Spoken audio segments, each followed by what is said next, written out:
Hi guys, today we'll talk about how can you enable speakers on your iPhone. We're going to figure out the solution on how you can do that on your app. So you just follow this ways, then it's going to work with you. All you have to do in verse, you just click on settings here, just click on it. Then it's going to take you to your settings. It's going to show for you like this. You go down here, just keep going down.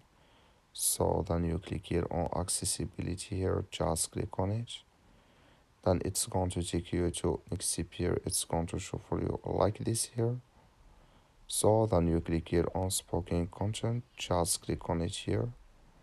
You come to next step here. It's going to show for you like this. Click here on chip in feedback, just click on it.